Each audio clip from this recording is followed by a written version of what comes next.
Hello students, welcome back. चलो आज हम स्टार्ट करेंगे अपना कॉमर्स पेपर वन का मॉड्यूल 2।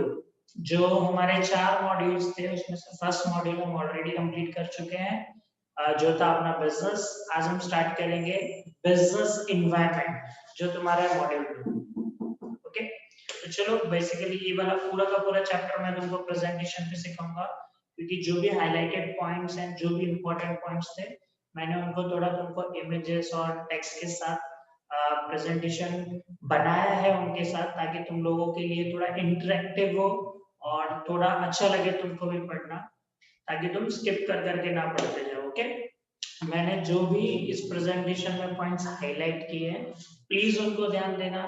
जो तुम्हारे एमसीक्यू एग्जाम्स होंगे, डेफिनेटली उनमें तुम एक्सपेक्ट कर सकते हो।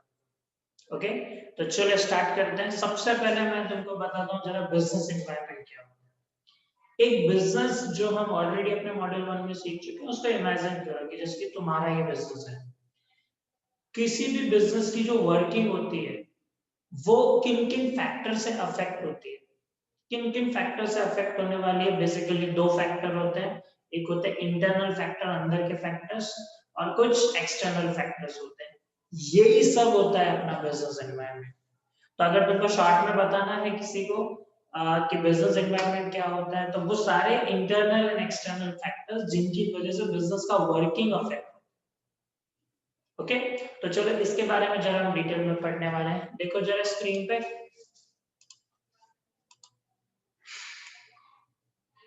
चलो देखो business environment. FI becomes Sem 1 Commerce Paper 1, उसका module 2, that is business environment. इसका मैं तुमको एक शॉर्ट में ब्रीफ में मीनिंग दे चुका हूँ ऑलरेडी, तो अब तुमको अंडरस्टैंडिंग होगी कि यस, एक बिजनेस है, वो कभी अपने इंटरनल फैक्टर्स की वजह से अफेक्ट हो रहा है, कभी वो एक्सटर्नल फैक्टर्स की वजह से अफेक्ट हो रहा है। तो ये हम सीखेंगे इंटरनल फैक्टर्स कैसे यूजफुल होते हैं और एक्सटर्नल फैक्टर्स कैसे यूजफुल होते हैं, इन दोनों को हम यूज कैसे कर सकते हैं अपने बिजनेस के लिए, वो सीखेंगे। ओके, जस्ट इसलिए मत पढ़ते जाओ कि एमसीक्यूज क्लिक करना है तुमको। ओके, नॉलेज के लिए भी जरा पढ़ो, बहुत यूजफुल होगा। ओके, चलो आगे बढ़ते हैं।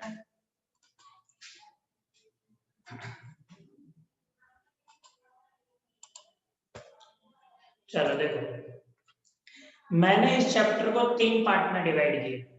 पहला पार्ट है ये इंट्रोडक्शन अपना, फिर हम सेकेंड और third part direct international factors consider करके हम इनको पढ़ते जाएंगे। ओके, चलो तो देखो, तो फर्स्ट पार्ट है अपना इंट्रोडक्शन। ओके, तो इंट्रोडक्शन जरा हम बहुत अच्छे से समझते हैं। बेसिक सा इंट्रोडक्शन में ऑलरेडी तुमको दे चुका हूँ। चलो देखो, जो जो मैंने तुम्हारे सामने शेयर किया, एक्चुअली तुमको उतना लिखना है। अगर राइटिंग में एग्जाम होगा तो उतना लिखो, एमसीक्यू में होगा भी तो इन्हीं में फिलअप्स करके तुमको पूछा जाएगा। ओके, चलो देखो, बिजनेस एनवायरनमेंट एग्जैक्टली क्या होता है। Business environment consists of all the internal and external factors, forces or factors that influence the working of a business, जो मैंने तुमको ऑलरेडी बताया। इंटरनल और एक्सटर्नल फैक्टर्स से इंपॉर्टेंट होते हैं। ओके, अब देखो, analysis of internal environment helps a firm to identify its strength and weakness। ये पॉइंट हाईलाइटेड है तो ध्यान दोगे, बुक में भी नोट कर लो तो बहुत अच्छी बात है। जब हम अपने इंटरनल एनवायरनमेंट की स्टडी करते हैं, मतलब विद इन द बिजनेस, तो हमको हमारी स्ट्रेंथ और वीकनेस पता चलती है। ठीक है, स्ट्रेंथ एंड वीकनेस, किस चीज में हम स्ट्रांग हैं और क्या हमारी वीकनेस है जिस पर हमको फोकस करने की जरूरत है। तो जब हम इंटरनल एनवायरनमेंट को एनालाइज करेंगे तो ये दोनों चीजें पता चलती है। अभी एक बहुत अच्छा पॉइंट आएगा, देखना।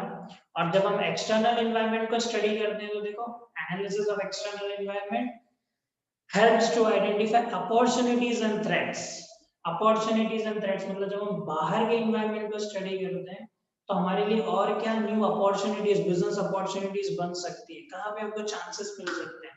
एंड थ्रेट्स, कौन कौन से चैलेंजेस है। एक्चुअली थ्रेट्स मतलब चैलेंजेस, किस सेक्टर्स पे हमको फोकस करना पड़ेगा, कहाँ पे हमको दिक्कत आ सकती है, कहाँ पे प्रॉब्लम आ सकती है, ये देखना है। तो इंटरनल स्टडी करोगे इंटरनल एनवायरनमेंट की, तो स्ट्रेंथ एंड वीकनेस पता चलती है। एक्सटर्नल एनवायरनमेंट की स्टडी करोगे तो अपॉर्चुनिटीज एंड थ्रेट पता चलते हैं। एंड इन चारों को अगर मिलाओगे तो एक एनालिसिस होता है जिसको बोलते हैं स्वॉट एनालिसिस। ठीक है। तो ये देखो 10 इन्वायरमेंटल एनालिसिस, जो बिजनेस का इन्वायरमेंट है, अगर उस पूरे ही इन्वायरमेंट को तुम स्टडी करोगे तो तुमको स्वॉट एनालिसिस की बेटर अंडरस्टैंडिंग आएगी। मतलब strength and weakness, SW, OT, opportunities and threats. Okay, तो ये तुमको आ सकता है एक एमसीक्यू में कि इन्वायरमेंटल एनालिसिस करने से कौन सा एनालिसिस तुमको पता चलता है, क्या हो जाता है एक्चुअली, कौन से टाइप का एनालिसिस हो जाता है, वो होता है स्वॉट एनालिसिस। ठीक है, चलो स्वॉट का एक और नाम है nowadays स्वॉट is referred as स्वॉट, SWOC। सी का मतलब है वहां पे चैलेंजेस। ओके, नोट कर लो, चैलेंजेस, थ्रेट्स को चैलेंजेस भी बोला जाता है। क्लियर है? आई होप बिजनेस एनवायरनमेंट जो पहले सिर्फ फ्रेज सुनते थे, क्या होता है एक्चुअली बिजनेस एनवायरनमेंट, हमारे अंदर का माहौल, हमारे बाहर का माहौल, सब मिला लो बिजनेस एनवायरनमेंट। ओके, चलो मूव आगे जाते हैं। अब देखो inter relationship between business and environment. अब सिर्फ बिजनेस और बाहर के एनवायरनमेंट, इन दोनों के बीच में इंटर रिलेशन क्या है? इंटर रिलेशन का यहाँ पे मीनिंग पता है क्या है? ये दोनों फैक्टर्स एक दूसरे के लिए इंपॉर्टेंट है। कभी कभी बिजनेस का फर्क बाहर के एनवायरनमेंट पे पड़ता है, कभी कभी बाहर के एनवायरनमेंट का फर्क बिजनेस में पड़ता है। ठीक है, तो इसके ऊपर तुम एमसीक्यू एक्सपेक्ट कर सकते हो। देखो कौन कौन से पॉइंट्स हैं। सबसे पहले बहुत सारे बाहर के एनवायरनमेंट है जिसको हमने क्लासिफाई किया है। ये एक और क्वेश्चन में तुमको मिलेगा, तो यहाँ पे बहुत ध्यान से सुनो। ये है नेचुरल एनवायरनमेंट। मतलब देखो एक बिजनेस को नेचुरल एनवायरनमेंट से क्या क्या चीजें मिलती है। देखो business firm depends on a natural environment for supply of resources like water, raw material etcetera. Her business को देखो अपने नेचर से वाटर चाहिए, रॉ मटेरियल चाहिए। अलग अलग बिजनेस होते हैं, जो समझो वेजिटेबल्स का बिजनेस कर रहे हैं तो उनको वो तो नेचर से मिलती है ना चीजें। तो अगर नेचुरल एनवायरनमेंट बिजनेस को ये सारी चीजें देता है, तो बिजनेस भी नेचर के लिए बहुत सारी चीजें करता है। ये होता है इंटर रिलेशनशिप। अगर तुमको ऑब्जेक्टिव्स में आता है कि रॉ मटेरियल और वाटर जिस एनवायरनमेंट से मिलता है उस एनवायरनमेंट को क्या बोलते हैं, तो उसको क्या बोलते हैं, नेचुरल एनवायरनमेंट। ऐसे आइडेंटिफाई करने को तुमको आ सकता है। ठीक है, चलो नेक्स्ट देखो एक सेकंड एनवायरनमेंट है इकोनॉमिक एनवायरनमेंट। अब पैसों के बारे में बात हो रही है, तो देखो इकोनॉमिक एनवायरनमेंट मतलब अपनी जो गवर्नमेंट पॉलिसीज बनाती है ना उससे रिलेटेड। गवर्नमेंट ने कुछ पॉलिसी बनाई, अपने बिजनेस पे फर्क पड़ेगा। लेकिन बिजनेसेस भी बहुत सारी ऐसी चीजें करते हैं जिससे गवर्नमेंट पे फर्क पड़ता है। जब बिजनेस एक अच्छी पोजीशन पे पहुंचता है ना, या छोटे छोटे बिजनेसेस भी जब इंडिया की इकोनॉमी में कंट्रीब्यूट करते हैं, तो एक्चुअली इकोनॉमिक एनवायरनमेंट जो इंडिया का उस पर भी फर्क पड़ता है। इंडिया के बिजनेस अगर समझो अच्छे से परफॉर्म नहीं करेंगे तो कंट्री की जो इकोनॉमी मतलब इकोनॉमिक एनवायरनमेंट भी क्या हो जाता है, डिस्टर्ब हो जाता है। तो देखो business firms are affected by changes in economic policy, और अगर बिजनेस भी अफेक्ट होगा तो इकोनॉमिक पॉलिसी चेंज होगी, दोनों इंटर रिलेटेड है। ओके, तो गवर्नमेंट पॉलिसी से रिलेटेड पॉइंट आता है तो वो है अपना इकोनॉमिक एनवायरनमेंट के बारे में बात करना। ठीक है, चलो नेक्स्ट देखो क्या है, टेक्नोलॉजिकल एनवायरनमेंट। बहुत सारे इसमें तो तुमको नाम से समझ जाएंगे। अब देखो टेक्नोलॉजिकल डेवलपमेंट्स में help firms to come up with new and better types of product. जैसे जैसे टेक्नोलॉजिकल एनवायरनमेंट में चेंजेस आएंगे, वैसे वैसे बिजनेसेस को आइडिया मिलता है कि हम न्यू न्यू प्रोडक्ट्स लेके आए और बेटर प्रोडक्ट्स लोगों के लिए लेके आए। समझ रहे हो? तो ये ऐसे बिजनेस का फर्क, टेक्नोलॉजिकल एनवायरनमेंट से ऐसे बिजनेस में फर्क पड़ता है। ठीक है, and business actually technological environment को क्रिएट करने का काम करता है। अभी एप्पल का एग्जांपल लो, एप्पल हमेशा कुछ ना कुछ न्यू न्यू चीजें इन्वेंट करता रहता है। तो यहाँ से क्या टेक्नोलॉजिकल एनवायरनमेंट में फर्क आ रहा है कि नहीं? लोग एक्चुअली एक बिजनेस के साथ फिर कंपटीशन लेते हैं। ओके, तो जब भी बेटर टाइप के गुड्स की बात हो, इनोवेशंस की बात हो, तो वो कौन से एनवायरनमेंट के बारे में बात कर रहा है, वो टेक्नोलॉजिकल एनवायरनमेंट के बारे में बात कर रहा है। ओके, चलो नेक्स्ट देखो सोशियो कल्चरल एनवायरनमेंट। अब सोशियो कल्चर मतलब अपना कल्चर, जो हम ऑलरेडी पहले, ठीक है, प्रीवियस मॉड्यूल में हम सीख चुके हैं अपने कल्चर्स के बारे में। ठीक है, इंडियन कल्चर के बारे में, इंडियन इथोस के बारे में हमने पढ़ा था। चलो तो देखो बिजनेस फर्म्स में sponsor various cultural events thereby promoting and preserving the rich culture of India। अब बिजनेसेस होते हैं ना, देखो अलग अलग ओकेजन्स पे अपने जो कल्चरल इवेंट्स होती है उनको वो स्पॉन्सर करते हैं। इसकी वजह से वो जो कल्चर है और ज्यादा लोगों में स्प्रेड होता है और ज्यादा लोगों को पता चलता है। एंड कल्चर की वजह से बिजनेसेस की भी एक मार्केट में अलग इमेज बनती है। दोनों का एक दूसरे पे बहुत फर्क पड़ता है। तो जब भी कल्चरल इवेंट्स, ठीक है, अपने रिच कल्चर की बात हो तो वो सोशियो कल्चर एनवायरनमेंट की बात करता है, सोशियो कल्चर। ठीक है, चलो नेक्स्ट देखो, डेमोग्राफिक इन्वायरमेंट। अब डेमोग्राफिक इन्वायरमेंट मतलब यहाँ पे देखो वही अपना जेंडर हो गया, पॉवर्टी हो गया, लिटरेसी हो गया, एम्प्लॉयमेंट हो गया, ठीक है, इन सब की जो स्टडी होती है, एक्चुअली ये सारी चीजों को मिलाओगे तो डेमोग्राफिक इन्वायरमेंट। तो इनका फर्क पड़ता है कि नहीं बिजनेस पर। अगर बाहर ही बहुत इलिटरेसी है तो बिजनेसेस को स्किल्ड एम्प्लॉयज नहीं मिलेंगे, लेकिन अगर बिजनेस ने लोगों को लिटरेट करने का काम किया तो बताओ डेमोग्राफिक एनवायरनमेंट चेंज होगा कि नहीं होगा? बहुत ज्यादा चेंज होगा। तो देखो एक मैंने तुमको दिया है यहाँ पे, business firms can provide funds to improve literacy in India. Business demographic environment change करने की कोशिश करते हैं कि नहीं करते हैं? और अगर लिटरेसी बढ़ेगी तो बिजनेस को ही स्किल्ड एम्प्लॉयज मिलेंगे और बाहर का डेमोग्राफिक एनवायरनमेंट भी क्या होगा? चेंज होगा। तो देखो ये सारे एनवायरनमेंट है, याद रखना है, डेफिनेटली एक्सपेक्ट कर सकते हो तुम लोग एमसीक्यूज में। एंड जब तुमको ये डिस्क्रिप्टिव टाइप आंसर्स आएंगे तो उसमें लिखना पड़ेगा, ठीक है। चलो नेक्स्ट एनवायरनमेंट कौन सा है? Regulatory environment. अभी रेगुलेटरी एनवायरनमेंट में देखो क्या है, they means business, business can support government in framing various laws and acts. अब देखो जब भी गवर्नमेंट को कुछ पॉलिसी या कोई एक्ट या कोई लॉ बनाना होता है, एक्चुअली सारे लॉज और एक्ट का फर्क बिजनेसेस पर पड़ता है। तो पहले वो लोग बिजनेस से पूछते हैं, जो अलग अलग बिजनेस ऑर्गेनाइजेशंस हैं उनके ओनर से बात करते हैं कि एग्जैक्टली हमको हमारी पॉलिसीज कैसे फ्रेम करनी चाहिए। अब समझो जीएसटी को लेके पहले वैट चलता था, अभी गवर्नमेंट ने अचानक जीएसटी जैसा टैक्स लगा दिया या इनकम टैक्स में कुछ चेंजेस ला दिया तो तुरंत कंपनी की अर्निंग पर फर्क पड़ता है। लेकिन बिजनेसेस भी इतना ज्यादा सपोर्ट करते हैं गवर्नमेंट को, उनको बताते हैं कि एक्चुअली हमारी जरूरत ये है, आप अपने लॉ को थोड़ा ऐसा चेंज करो, अगर आप बना रहे हो तो आप ये वाला पॉइंट इनकॉर्पोरेट करो, ये वाला पॉइंट कंसीडर करो, टैक्स ज्यादा रखो या कम रखो या कुछ अपॉर्चुनिटीज लेके आओ हमारे लिए। तो दोनों एक दूसरे से बहुत रिलेटेड होते हैं। लॉ बनाने के लिए बिजनेसेस भी हेल्प करते हैं, और अगर गवर्नमेंट ने रेगुलेशंस ऐसे बना दिए तो उससे बिजनेस अफेक्ट हो जाता है, पॉजिटिव वे में भी निगेटिव वे में भी। समझ रहे हो? चलो नेक्स्ट देखो, रेगुलेटरी मतलब हमेशा लॉज एंड एक्ट्स की बात होगी। फिर इंटरनेशनल एनवायरनमेंट, अभी तो बहुत ही ज्यादा इजी है। बताओ इंटरनेशनल एनवायरनमेंट में कुछ भी चेंज है, यूएस में कुछ प्रॉब्लम होती है तो बताओ इंडिया के बिजनेसेस में फर्क पड़ता है ना। अगर वहां पे यूएस ने अपने किसी प्रोडक्ट पर टैक्स बढ़ा दिया तो उस प्रोडक्ट को अगर हम इंपोर्ट करके बिजनेस करते हैं, समझो मैं कोई बिजनेस करता हूँ, मेरे बिजनेस में फर्क पड़ेगा, ठीक है। लेकिन इंडिया के बिजनेसेस के हिसाब से इंटरनेशनल मार्केट पर भी फर्क पड़ सकता है, ठीक है। तो देखो business from those involved in foreign trade are affected by international, definitely import export वाला एग्जांपल, ठीक है। एंड एक लास्ट है देखो पॉलिटिकल एनवायरनमेंट, ये तो इंडिया में बताने की जरूरत नहीं, पॉलिटिक्स इंडिया में बाहर कुछ भी चेंज आया पॉलिटिक्स में। अब शेयर मार्केट का एग्जांपल लो, अगर एक गवर्नमेंट चेंज होगी दूसरी गवर्नमेंट आती तुरंत शेयर मार्केट जहां पे बहुत सारे बिजनेसेस लिस्टेड है अप डाउन हो जाता है।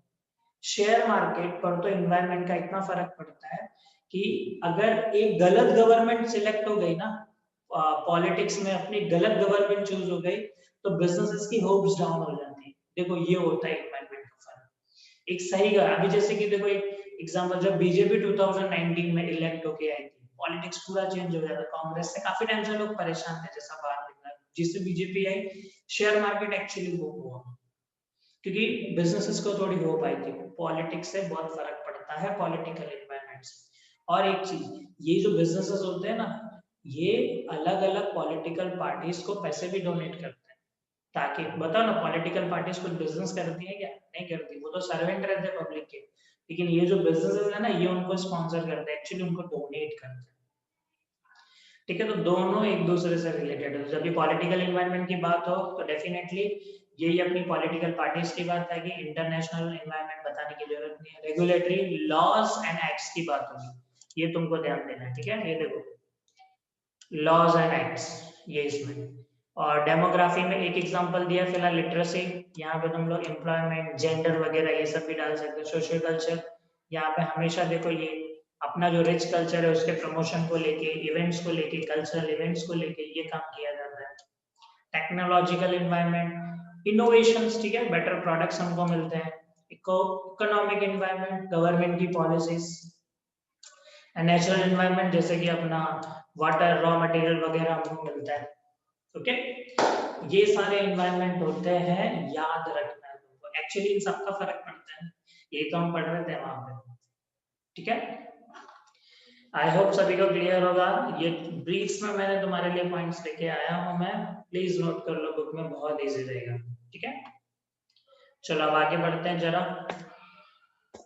नेक्स्ट अब हम पार्ट वन में मैंने तुमको इंट्रोडक्शन बता दिया, अब हम बढ़ते हैं पार्ट टू की तरफ कि ये जो बिजनेस एनवायरनमेंट एक्चुअली बनता कैसे है, ये जो बिजनेस एनवायरनमेंट है वो बनता कैसे है, ये हमको चेक करना है। तो ये जो मैंने अभी बताया ना तुमको, इंटरनल एक्सटर्नल अगर समझा होगा तुमको, तो यहाँ पर भी एक्चुअली वही पॉइंट है। देखो, बिजनेस एनवायरनमेंट में सिर्फ दो फैक्टर्स होते हैं, एक इंटरनल एनवायरनमेंट और दूसरा है एक्सटर्नल एनवायरनमेंट। ये कोई दो अलग पॉइंट नहीं है, जो हमने थोड़ी देर पहले पढ़ा वही है। अब देखो इंटरनल एनवायरनमेंट में क्या क्या आता है। इंटरनल एनवायरनमेंट में भी कुछ फैक्टर्स आते हैं। देखो, अब एक बिजनेस इमेजिन करो जो तुम्हारा खुद का है। अब एक बिजनेस के कौन कौन से इंटरनल फैक्टर्स है जिसकी वजह से हमने सीखा था ना, कुछ बिजनेस के वर्किंग पर चेंजेस आते हैं, वर्किंग चेंज हो जाती है किसी भी बिजनेस की, वो फैक्टर्स कौन से हैं। तो तुम एमसीक्यू में एक्सपेक्ट कर सकते हो कि dash is a type of internal environment. ठीक है, तो ये वाली हेडिंग से इनमें से कोई भी एक फैक्टर दिया जा सकता है। चलो देखो, सबसे पहले मिशन एंड ऑब्जेक्टिव्स। किसी भी बिजनेस के जो मिशन होते हैं और उसका बिजनेस ऑब्जेक्टिव होता है, वो इंटरनल फैक्टर है। किसी बिजनेस के मिशन में और ऑब्जेक्टिव्स में कुछ भी चेंज आया तो इंटरनली जो एनवायरनमेंट होता है डिस्टर्ब भी हो सकता है, समझ रहे हो, या फिर बूम भी कर सकता है। तो एक है मिशन एंड ऑब्जेक्टिव्स, दूसरा है प्लान्स एंड पॉलिसीज। एक बिजनेस ने अपने प्लान्स एंड पॉलिसीज अगर चेंज की, वो तो इंटरनली है ना, बाहर की वजह से थोड़ी चेंज। तो इंटरनली अगर प्लान्स एंड पॉलिसीज चेंज होती है तो इंटरनल एनवायरनमेंट अफेक्ट होता है, मिशन, ऑब्जेक्टिव्स, प्लान्स, पॉलिसीज। फिर है ह्यूमन रिसोर्स। अब एक बिजनेस में देखो, अपने एम्प्लॉइज बैठे, बिना एम्प्लॉइज के बिजनेस तो करते नहीं है। ह्यूमन रिसोर्सेज, अगर समझो हमारे एम्प्लॉइज हमको सपोर्ट नहीं कर रहे हैं, या फिर बहुत ही ज्यादा ऑनेस्ट है हमारे लिए, कंपनी को बहुत ज्यादा सपोर्ट करे, बताओ फर्क होता है कि नहीं। इंटरनल एनवायरनमेंट पॉजिटिव वे में भी जा सकता है, नेगेटिव वे में भी जा सकता है। तो ह्यूमन रिसोर्सेज मतलब it is talking about the employees of the company. Okay, और कौन सा इंटरनल फैक्टर्स है, फिजिकल रिसोर्सेज।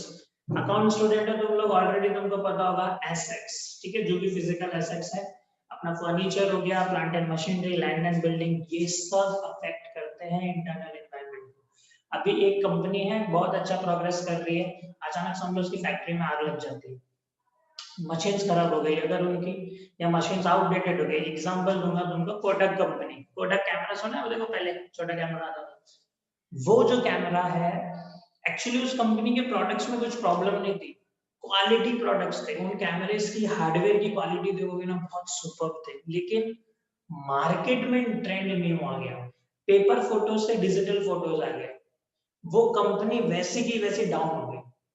तो देखो फिजिकल रिसोर्सेज जो उसके थे, उनका जो स्टॉक था, कैमरेज का स्टॉक था, वो आउटडेटेड हो गया। आउटडेटेड मतलब no value, no value, Kodak company बंद हो गई। कितना फर्क आया देखो, कितना फर्क है, समझ रहे हो।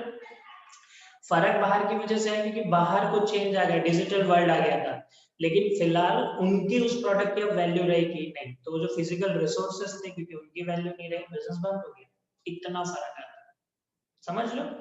और भी कुछ फैक्टर्स है देखो, फाइनेंशियल रिसोर्सेज, बिजनेस जो फंड यूज करता है, एक्चुअली हमने फंड कौन से जगह से लिया है, देखो सोर्सेस ऑफ फंड, कहाँ से पैसा लिया है और कहाँ पे लगाया है।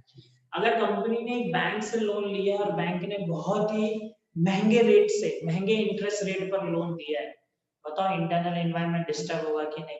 बाहर 4% में मिल रहा है, मैंने 12% पे लिया, फर्क पड़ता है, मैंने कहाँ से लिया और मैं अप्लाई कैसे कर रहा हूँ।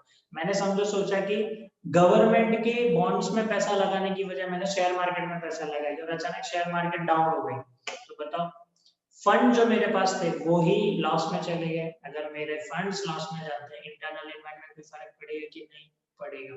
ये सब इंटरनल एनवायरनमेंट के फैक्टर्स में आते हैं, mission, objectives, plans, policies, human resource, physical resource, financial resources. ठीक है, अब तुमको यहाँ पे क्वेश्चन पूछा जा सकता है, furniture is an example of dash resources.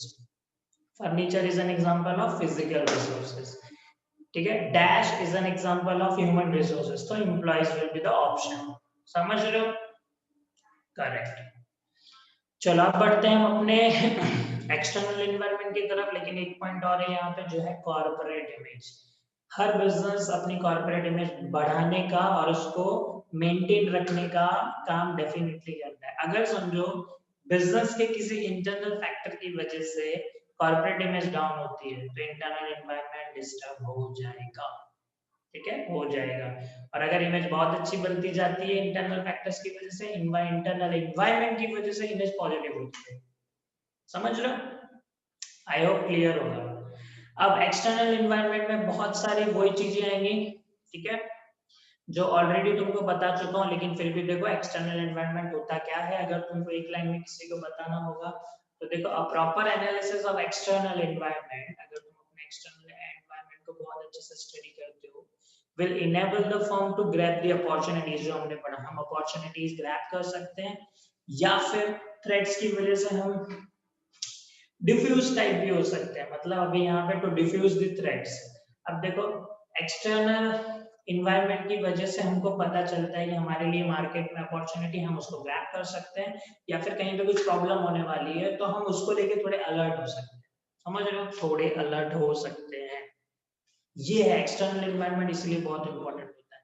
हम बिजनेस कर रहे हैं इस जगह पे, समझो मेरा अल्कोहल का बिजनेस है, गवर्नमेंट ने वहां पे समझो अल्कोहल बैन कर दिया, तो बताओ प्रॉब्लम है कि नहीं? प्रॉब्लम है, बहुत प्रॉब्लम है, तो मुझे हमेशा उसकी भी अपडेट होनी चाहिए, ठीक है। अब देखो एक्सटर्नल एनवायरनमेंट जो है वो दो ग्रुप्स में बाइफरकेटेड है।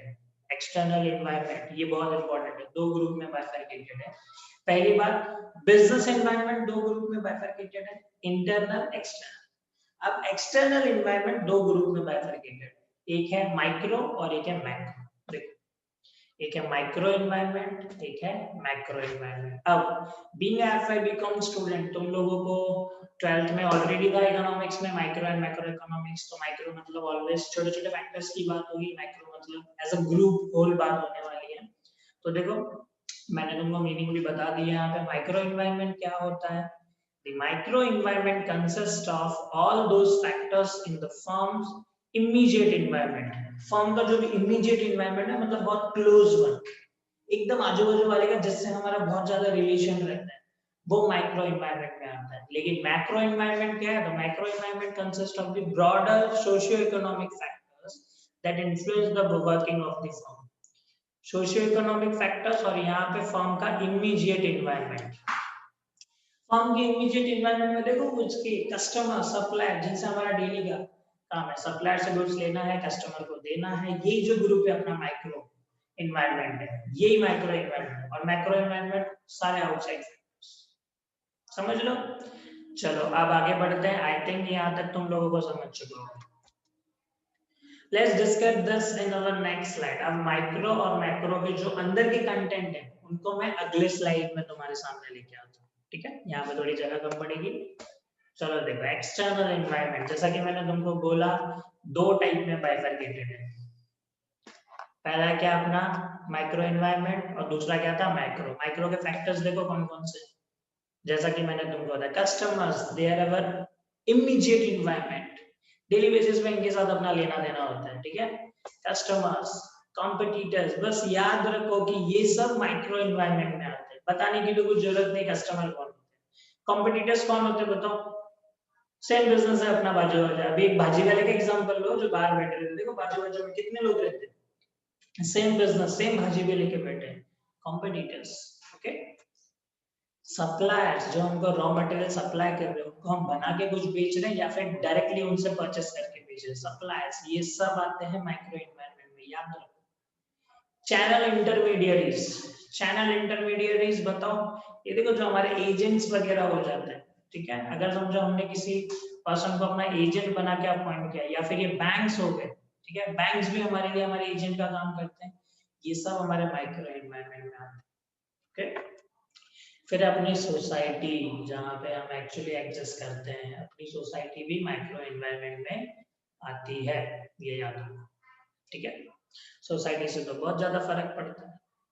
अब जैसे कि मैं तुमको बोलूं अपना टाटा, ये नैनो का एग्जांपल, रतन टाटा ने जब नैनो लॉन्च की थी ना, वेस्ट बंगाल में जहाँ पे उनका प्रोजेक्ट था, वहां पे बहुत प्रॉब्लम्स हो गई थी। सोसाइटीज में ही जहाँ पे वो ऑपरेट कर रहे थे, वहां पे इतनी प्रॉब्लम हुई, उनको अपना प्लांट स्विच करना पड़ा। फिलहाल वो माइक्रो एनवायरनमेंट का पार्ट था, but there were some macro factors also, कुछ ऐसे फैक्टर्स भी थे, पॉलिटिकल इन्वॉल्वमेंट भी था, सुनने को मिला था कि ममता बनर्जी की तरफ से भी कुछ पॉलिटिकल इन्वॉल्वमेंट था, उन्होंने उनको फोर्स किया था, ठीक है, ये फार्मर्स वगैरह को, तो उनको अपना पूरा प्लांट स्विच करना पड़ा। जस्ट उस वजह से पता है नैनो का प्रोजेक्ट सक्सेसफुली नहीं हुआ, क्योंकि जो नैनो 1 लाख रुपए में देनी थी वो 1 लाख में बनी नहीं, कॉस्ट बढ़ गया ना, वेस्ट बंगाल से गुजरात शिफ्ट करना पड़ा। तो ऐसी प्रॉब्लम्स हो जाती है, तो हमको मैक्रो एनवायरनमेंट पर भी ध्यान देना है और मैक्रो एनवायरनमेंट पर भी ध्यान देना है। अब इतना याद रखो, ये इंटरनल फैक्टर्स नहीं है कि ऊपर हेडिंग लिखी, these are external factors, company के तो बाहर के है ना, बट मैक्रो छोटे लेवल पे, ठीक है। फिर दूसरा आता है अपने माइक, यहाँ पे देखो थोड़ा टाइपिंग मिस्टेक हो गई है, ये है मैक्रो एनवायरनमेंट, ओके, ये लिख लेना तुम लोग यहाँ पे, ये है मैक्रो एनवायरनमेंट फैक्टर्स। इसमें क्या क्या आते हैं देख लो, वही सारे फैक्टर्स हैं जो जस्ट हमने डिस्कस किए, वही सारे फैक्टर जस्ट डिस्कस किए, तो ये तुम खुद ही समझ, डेमोग्राफिक फैक्टर्स वही, employment, literacy, poverty, gender, sex वगैरह ये सब, इकोनॉमिक एनवायरनमेंट, गवर्नमेंट की पॉलिसी रिलेटेड, नेचुरल एनवायरनमेंट, ठीक है, बहुत फर्क पड़ता है, टेक्नोलॉजिकल एनवायरनमेंट डिस्कस किया, political environment, socio culture environment बताने की जरूरत है कुछ, जस्ट पढ़ा है तुमने, नहीं समझ रहा होगा जस्ट थोड़ा वीडियो रिवाइंड करके देखो। फाइनेंशियल एनवायरनमेंट, अभी फाइनेंशियल एनवायरनमेंट मतलब अपने देखो ये बैंक्स वगैरह, फाइनेंशियल इंस्टीट्यूशंस, इवन आरबीआई, अभी आरबीआई ने कोई पॉलिसी चेंज कर दी, बताओ कितना फर्क होगा बिजनेस पे। अभी बैंक बैंक एक एज अ बिजनेस में बैंक अज्यूम करो कि तुम्हारा बैंक है, वहां पे आरबीआई ने पॉलिसी चेंज कर, वो इकोनॉमिक एनवायरनमेंट भी आएगा, फाइनेंशियल एनवायरनमेंट में भी आएगा, समझ रहे हो ना। या फिर हमने किसी से लोन लिया, अब लोन के टर्म्स एंड कंडीशन चेंज हो गए, फाइनेंशियल एनवायरनमेंट का बहुत ज्यादा फर्क, समझ।